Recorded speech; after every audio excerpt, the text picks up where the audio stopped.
A colheita de mel só deve ser feita em colônias mais fortes.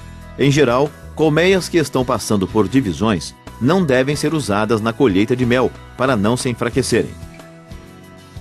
No Eimba-Quaí, por exemplo, um meliponário é usado apenas para divisão de famílias e produção de novas colmeias, que por sua vez são levadas para outros meliponários, onde o foco da atividade é a produção de mel. Nas colmeias que estão fortes e não serão divididas, a colheita é feita 2 vezes, na metade e ao final da florada. Se na última colheita for retirado todo o mel, será necessário fornecer alimentação artificial. A casa do mel ou uma sala preparada para a extração serão indispensáveis. Precisam de uma bancada e paredes impermeabilizadas para facilitar a limpeza. Telas nas janelas para que não ocorra invasão por abelhas pilhadoras e uma geladeira. No processo de colheita, as melgueiras serão retiradas das colmeias e levadas para a casa do mel. O equipamento de extração é muito simples. Uma garrafa de vidro para a colocação do mel e uma seringa com um pedaço de mangueira de plástico na extremidade para a retirada do mel dos potes.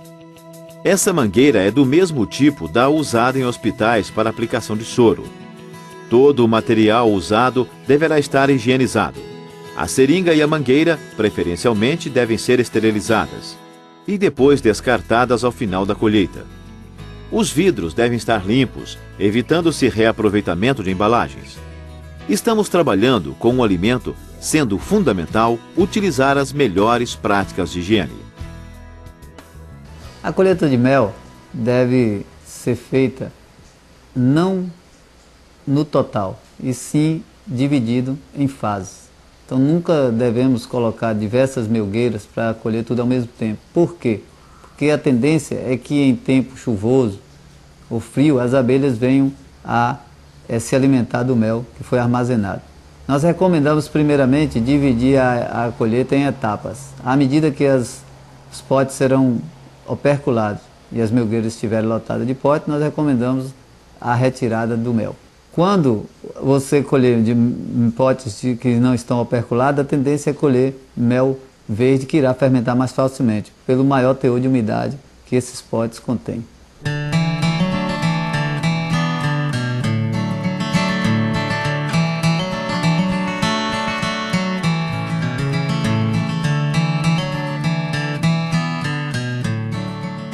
Após a perfuração do pote, a mangueira da seringa é colocada em seu interior e o mel contido succionado, até que a seringa esteja cheia. Esse mel é transferido para uma garrafa ou pote, que pode ser a própria embalagem de venda a varejo, ou um vasilhame maior para posterior envase para distribuição. As garrafas cujo volume foi completado devem ser fechadas e imediatamente resfriadas, em geladeira ou num isopor com gelo. Com esse cuidado, o meliponicultor evita a fermentação do mel. Com relação à higiene do processo de coleta em si, não se deve tocar o mel nos potes. A seringa e a mangueira devem estar limpas e não podem cair partículas de cera ou cerume no mel, que possam contaminá-lo, acelerando sua fermentação. A colheita do mel é feita utilizando-se a bomba de sucção ou a seringa descartável, de 20 ml. No caso de abelhas trigonas, como por exemplo a jataí, que tem potes pequenos. No caso da uruçu e de outras abelhas melíponas, nós podemos utilizar a bomba de sucção. Após desopercular os potes, nós iremos colocar a mangueira e todo o mel será sugado para um recipiente. Esse recipiente será utilizado como decantador.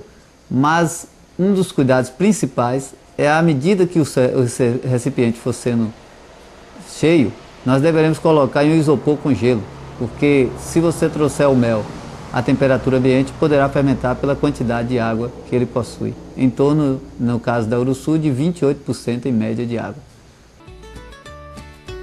A venda do mel de abelhas sem ferrão tem sido feita diretamente ao consumidor ou em lojas de produtos naturais. O meliponário comercial deverá estar registrado no Ministério de Agricultura, Pecuária e Abastecimento.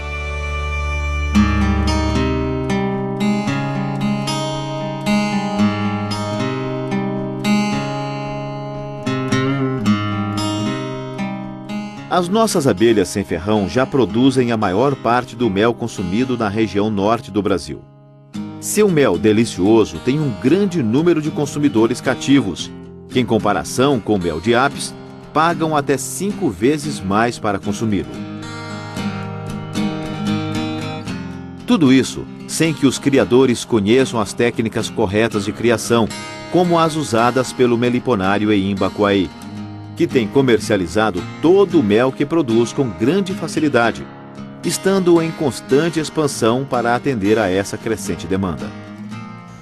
Lembrando que as abelhas sem ferrão, com essas 300 espécies, elas poderão produzir não só o mel, mas diversos outros produtos. Principalmente em nosso país, que é um país turístico, a gente utilizar isso no ecoturismo, que você preserva a abelha e ao mesmo tempo você tem retorno econômico. Acreditamos que o mel das abelhas sem ferrão constituirá o que a gente pode chamar, por exemplo, o produto genuinamente nacional. Se os escoceses têm o uísque e se os russos têm a vodka, nós temos o mel da abelha sem ferrão, que ele seria o uísque 20 anos e a vodka 80 anos em relação aos mel de outras abelhas estrangeiras ou exóticas. Mas não é só o mercado de mel que serve de incentivo para a criação de nossas abelhas. Criá-las tem se tornado uma paixão para muita gente, encantada pela sua beleza e pela possibilidade de contribuir para a conservação das espécies de abelhas brasileiras, muitas delas únicas no mundo. Com relação à produção do mel, algumas espécies de abelhas nativas já estão sendo selecionadas para esse objetivo. Aqui no Nordeste tem a abelha uruçu, né, a Melipona scutellariis, tem a jandaíra, tem a Melipona compressipes, que é a tiúba no Maranhão, que são abelhas que foram selecionadas para a produção do mel. E esse mel ele vem sendo comercializado a um preço razoavelmente bom. Existem méis cujo preço, o litro, está custando em torno de R$50 o litro do mel produzido por essas abelhas. Fora o mel mais conhecido, que é o de Jataí, que tem valor elevado também. Além da produção de mel, as abelhas elas são importantíssimas também para o ecossistema, como polinizadores. Uma forma, talvez, de se preservar essas abelhas é realizar mais estudos com relação à polinização dirigida, principalmente de espécies cultivadas, além das nativas, obviamente.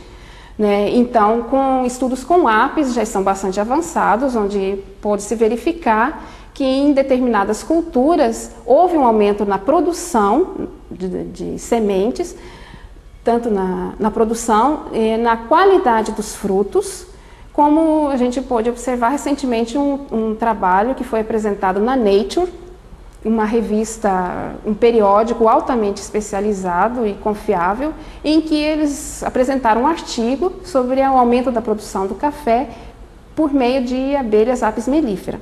E esses estudos exatamente é que estão faltando ser realizados para as abelhas nativas, e que já estão em fase, já estão em implantação, já existem grupos no Brasil que desenvolvem esses estudos há algum tempo, porém são poucos ainda, E eu acho que o grande enfoque que a gente vai dar agora é exatamente isso, porque a variabilidade vegetal, a variabilidade genética ou a biodiversidade, ela depende da polinização, na maioria das vezes, por animais.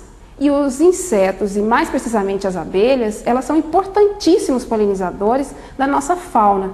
Outros tipos de estudos que também devem ser continuados são com relação à biologia, ao manejo dessas espécies, para que cada vez mais possa haver um conhecimento maior da população sobre essas abelhas, que ainda hoje elas são consideradas como tendo pouco valor, mas devido principalmente à falta de conhecimento que ainda se tem sobre esse importante grupo de abelhas no Brasil.